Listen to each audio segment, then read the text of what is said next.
Hello, and welcome to Lopes on Movies. My name is Joey Lopes, and today I am joined by Connor. Hello. And Mark. Hello. Welcome back, guys. This is the second week in a row with this rotation of people, which is rare. I don't think we usually have. It's usually like Mark is on an episode and then he's gone for like a month. MIA. Yeah. But we're changing things up this month because we're doing a whole David Lynch feature. The Lynchtober, I think, is what Lynchtober, yes, that's what we decided to call it. Yeah, I guess Very that's exciting. It's like combining Lynch and October. It's super creative and interesting. Anyway, so we were trying to think of the best way to go about doing this whole thing because obviously, we love David Lynch. We've seen a lot of his movies. We've seen his TV shows. We know his overview of his career. And in wanting to kind of celebrate his work, the thought is okay, so where do you start? What is the actual right path to do that? And for us, I think a big motivation for this is to check out some of the stuff that we're unfamiliar with of his work, just to kind of give ourselves a better understanding of his body of work. So we decided we're going to do this in sort of a I guess compare and contrast format to some degree, where what we're basically going to do is watch two David Lynch movies that are related in some capacity, and then kind of discuss them in both of them in kind of tandem and what they are like, how they're similar, how they're different, that kind of great stuff. So for this episode, we decided to do David Lynch's two first movies, which are the Eraserhead and Elephant Man. So we're going to get to that in just a bit. But first, before we do, we thought it'd be hard not to talk a little bit about what's going on in the world of movies right now. Because, has there been a lot of news lately? Connor, do you want to fill people in on what's happening? That movies are dead or dying. Yeah. As David Lynch would say, the art houses are dead, but soon maybe all houses for movies are going to be dead. The multiplexes are dead. Or at least shuttered. So basically what's happening now is every single major studio release is getting pushed back because whether it's just from seeing how a movie like Tenet performed in a climate like this where some theaters are open but not all of them, they're pushing back every single big studio picture right now. Just to be clear, how bad was that? Well, Tenet? Yeah. It performed generally okay overseas, but did not do very well in America. Right, and it was still the number one movie in the world, and it didn't matter. It didn't matter at all. So, and then when you have movie studios are in a big problem. And then you also have Disney just went ahead and released Mulan, and then for a multitude of reasons, Mulan tanked. But what they're also seeing is, if we just had the theater experience and just had the theaters open, we'd be good. So now they're pushing everything, all their Marvel movies, they're pushing them all. James Bond is pushed, the new Batman movie pushed, Dune pushed, everything, and then as a result, it's led to the second largest studio, or second largest theater chain, I guess I should say. There you go. Yeah. You got there. Yeah.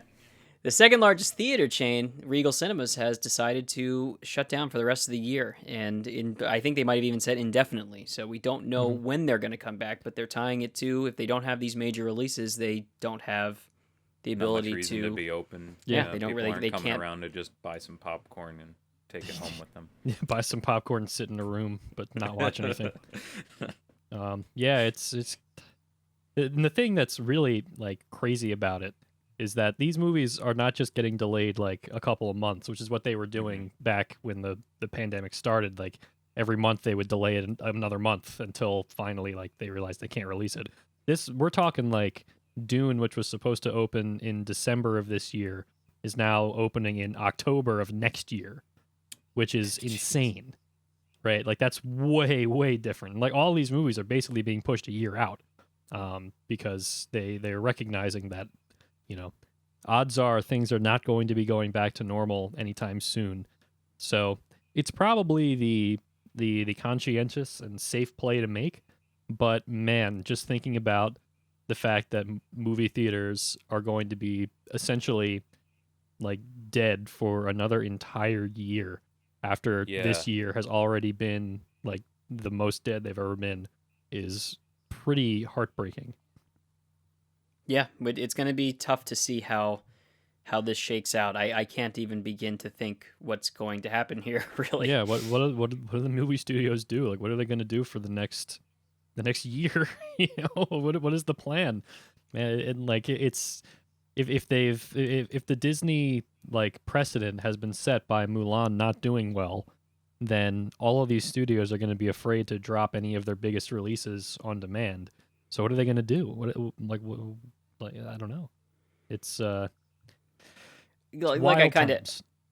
hinted at, I think Mulan might be a bit of an outlier because that had that movie just was marked There from was the a beginning. lot in the background from that It one. is, but Yeah, it's so- still what the precedent like has been set to. You know, like I Mhm. think studios are going to be afraid to challenge that. But then for every Mulan, you also have the comparison of Trolls World Tour, which is going to be the biggest movie of this year. Like, I think that movie did well, but I still think that they lost a ton of money from it not being in theaters. Are they just going to cancel the Oscars next year? I feel like they should. And they pushed him out already, but now I don't know how what, they what can. are they going to? Like we've been saying, it's going to be Tom Hardy in Capone for best actor. Like, is there any? they should have a category for best set used multiple times in a year, so that we can get the house set from Capone and Bill and Ted can win something. Yeah. That is definitely the COVID set. Well, here's the one silver lining with this whole theaters are dead thing. Now that we don't have any new movies to worry about watching and wondering if they're going to be good, we can do what the sensible person should be doing already, which is going back and watching the vast history of incredible films that have been made in years past. The stuff we know is good. Yeah, like there's so much great stuff out there, like an infinite amount of stuff. It'll last you your whole life. And you don't have to worry about if the next, James Bond movie is going to be any good. It doesn't matter. It doesn't matter. There's so many good movies out there. Like I always tell my dad when I see him watching like one of those stupid like Marvel shows on Netflix. It's like you know how many good movies there are you could be watching instead of this? Yeah, and then He doesn't respond well to people that. then always just goes like, yeah, but it's not that bad. Yeah, then you just do that and watch like hours and hours of that. It's funny because that sounded exactly like him too. He'll appreciate this shout out. Thanks, Dad. I don't know if he will. But anyway, now with that segue, I think we can get into today's topic, which is of course David Lynch's first two feature films, which are Eraserhead and Elephant Man. And man, I don't think there's any universe where we could have picked two more like different movies to try to compare and contrast. I mean, like they're related in that they're the first two feature films that David Lynch made, and they do have some things in common. But in terms of like their style of storytelling, they're so dramatically different that it almost feels hard to believe that the same person made it, unless you kind of like take a step back and you can kind of see some of the surface level comparisons. But wow, I got to say, I know a little bit about Eraserhead, or before seeing it, I knew a decent amount.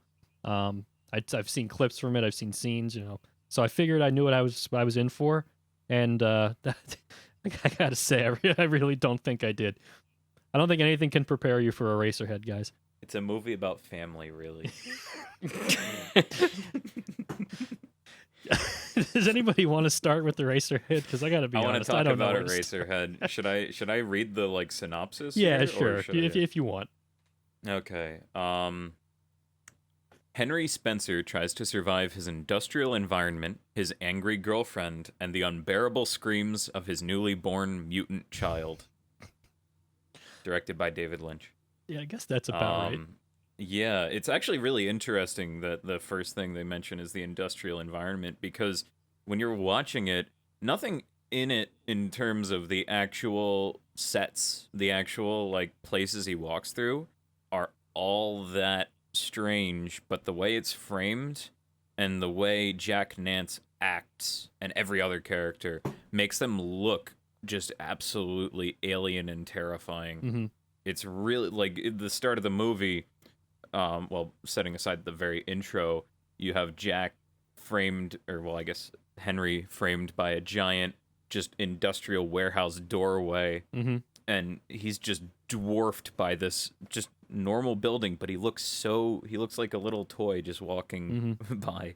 It's really just something else. Yeah, I think It looks like he's in a nightmare world. There's some very striking images right off the bat in Yeah. in Eraserhead, but there's almost so much to it that it's hard to really think of where to start with the with some of that. But that's a really good example of just some of the interesting visual decisions that Lynch made. I mean, like we're talking about a very, very, very, very abstract story here, and I think, like I mentioned in the previous episode, that David Lynch, I think, is a fairly accessible filmmaker for somebody who deals with pretty abstract concepts a lot of the times and unconventional storytelling.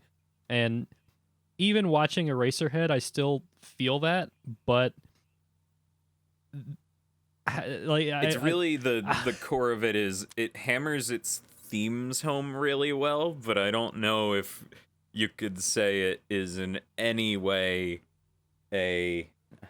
obviously normal is not a very good word to put here, but it is definitely very I don't know if it's abstract actually, because while there's all these like it's very surreal. Yeah. Like even just the way the characters interact and the way they act in the world, like I can't like put enough emphasis on Jack Nance's performance here. Yeah. It is absolutely incredible, and it's even more incredible that he carried it for like how long did it take him to film this? Oh, it like was 2 years. Yeah. It's incredible that he's able to keep that consistent. He's just this weird little furtive paranoid man who just like he just looks uncomfortable, just deeply uncomfortable in every single scene. Yeah. It's really something. So, Connor, what do you think? I think this is one of the scariest things I've ever seen in my life. I had 3 separate nightmares after watching it, and it's what's the best way to describe it? It's able to I don't know, the horror of human existence, is that a way to put it? Or what is to come, and like it's just very, terrifying. I think one thing that struck me while I was watching it is that it's a movie that takes seemingly like ordinary things and situations and twists it into this really, really disturbing, grotesque caricature of that situation, basically.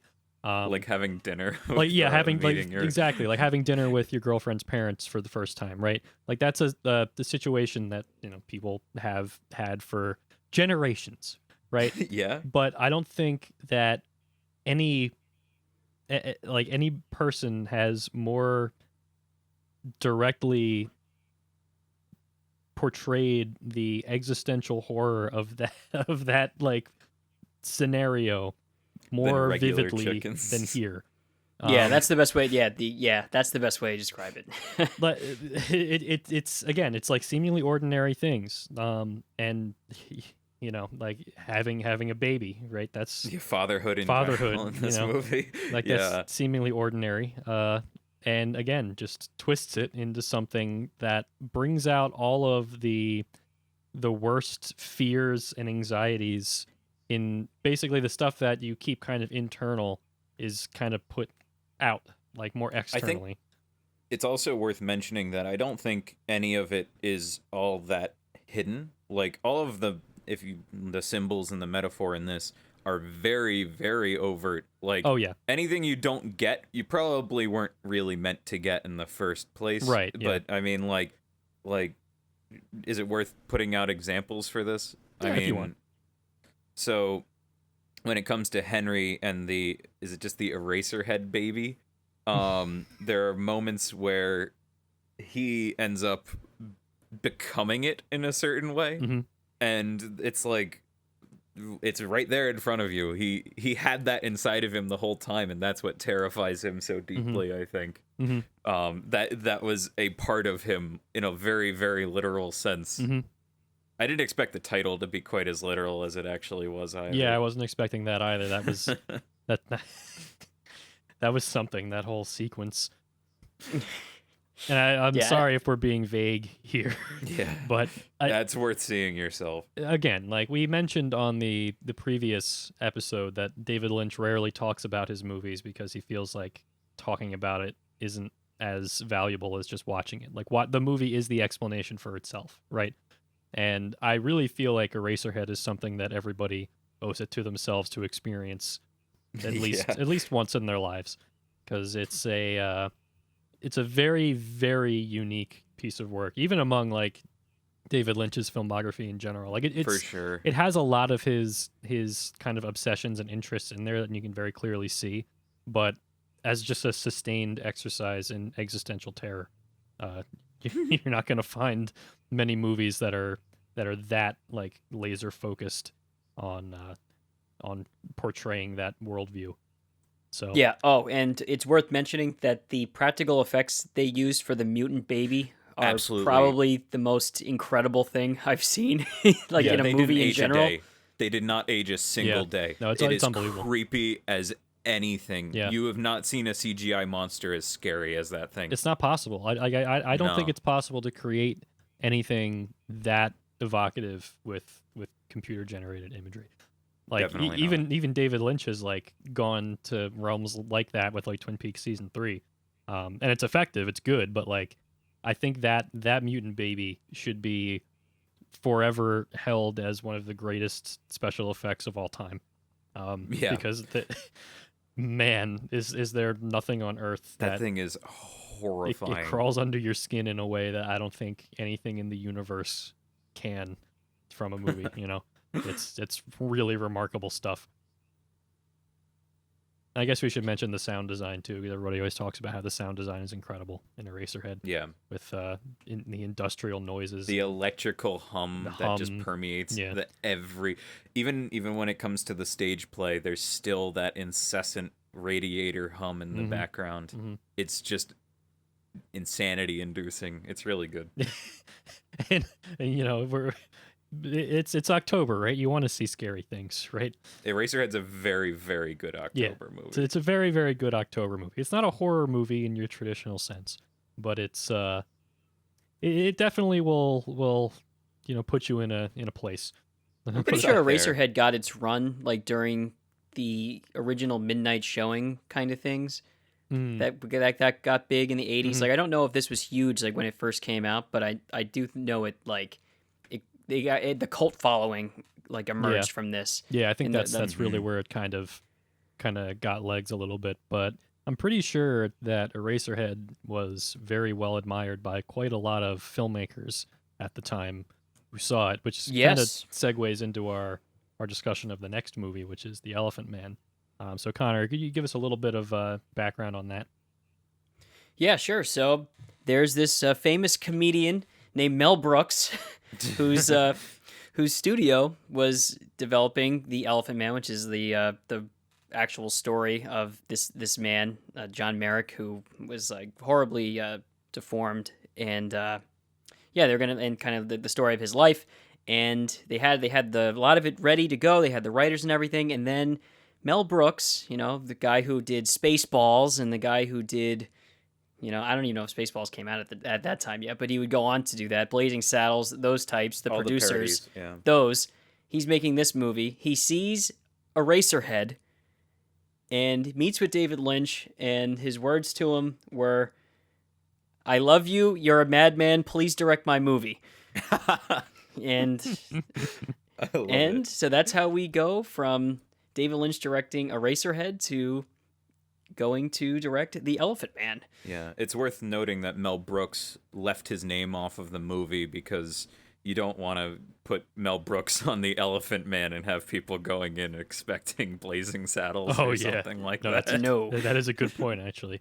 No, that's so we started this by saying like we're comparing and contrasting two very different movies.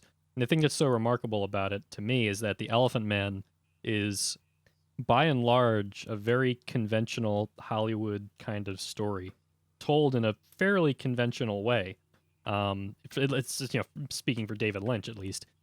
So right off the bat, we get the sense of David Lynch's range as a director, where he can do a very, I don't want to call it self-indulgent, but very much like passion project art thing like Eraserhead, and then pivot from that to a fairly standard Hollywood format, telling basically a biopic, but with some elements to it that very clearly appeal to him.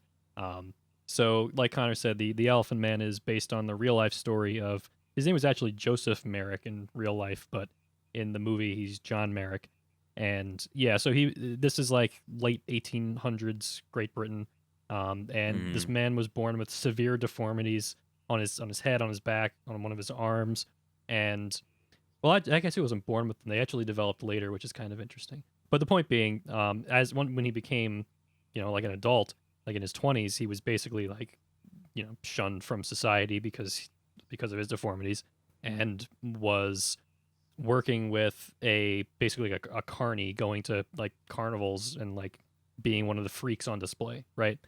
And he was discovered by this surgeon who eventually took him into the hospital that he worked at, and they kind of rehabilitated his image a little bit and helped get John Merrick to a place of like respect in society.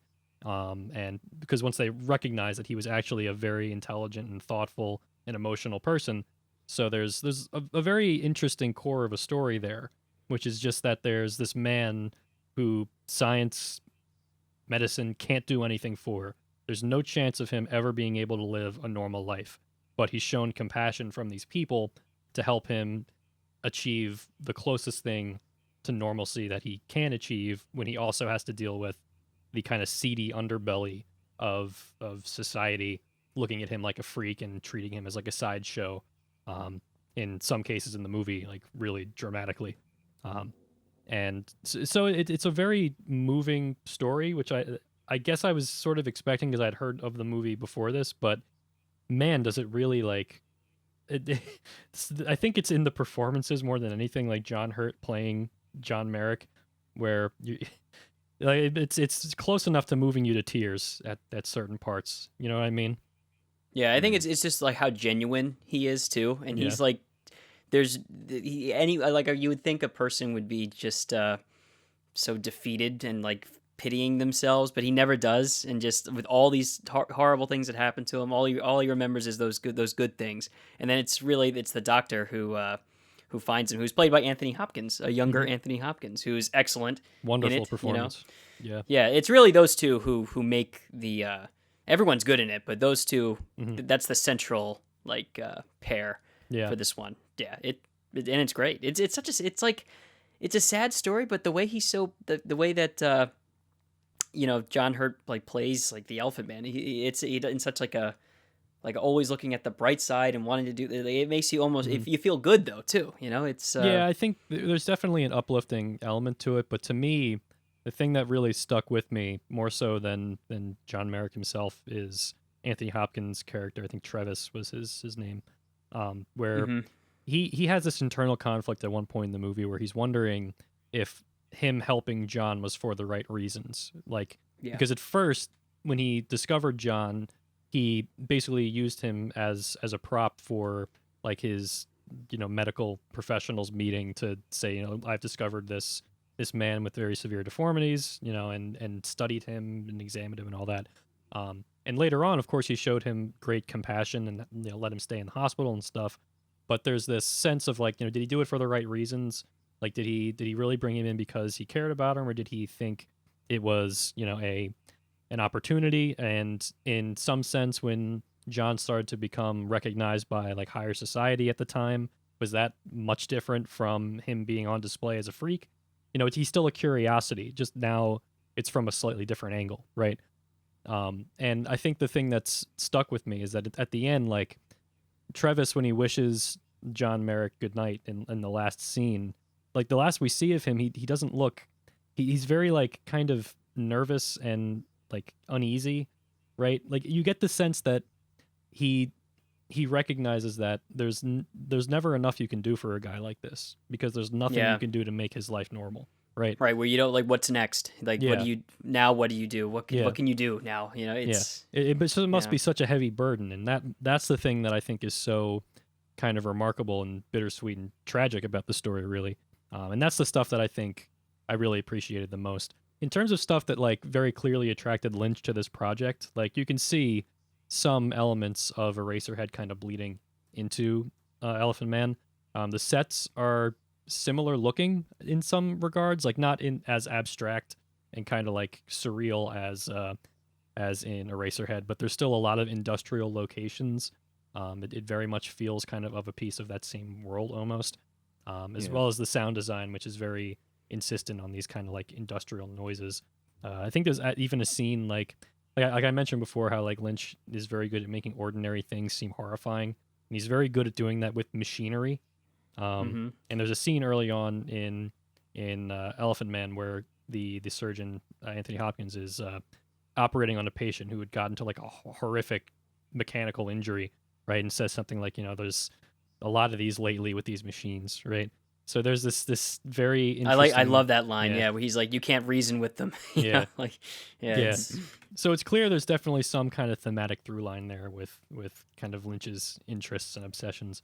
But in terms of the storytelling, this is if you want to watch a David Lynch movie that's not going to leave you scratching your head to some degree, this is definitely the one to watch. Yeah, certainly. And he did this. There's only really one other. We have more movies to watch. The only other movie by David Lynch that I could think is similar to this one is The Straight Story. Yeah. But, I haven't seen it, but that's sort of what I was thinking too. If you mean in terms of stuff that's relatively normal that Lynch has made, Blue Velvet is kind of in that realm as well. Yeah, like the storytelling in Blue Velvet isn't like really, it's not completely complicated, off the but wall. I definitely wouldn't recommend Blue Velvet to everybody. Maybe not. I think you gotta work your way up to Blue Velvet. Maybe you gotta be in the right mood for that. But we'll talk about that one, because that's that'll come up. That's a heck of a movie, man. I think next week even. Oh, yeah, Blue Velvet. Then. I think that'll just about wrap it up. I mean, if anybody else is interested in following along and watching David Lynch movies, there's really no reason not to go from the start like we're doing here. So I would highly recommend checking out both Eraserhead and The Elephant Man. I think they're both very valuable movies, very good movies, and a interesting harbinger of things to come for David Lynch, because his career only went in more interesting places from here, and we will get to that next week.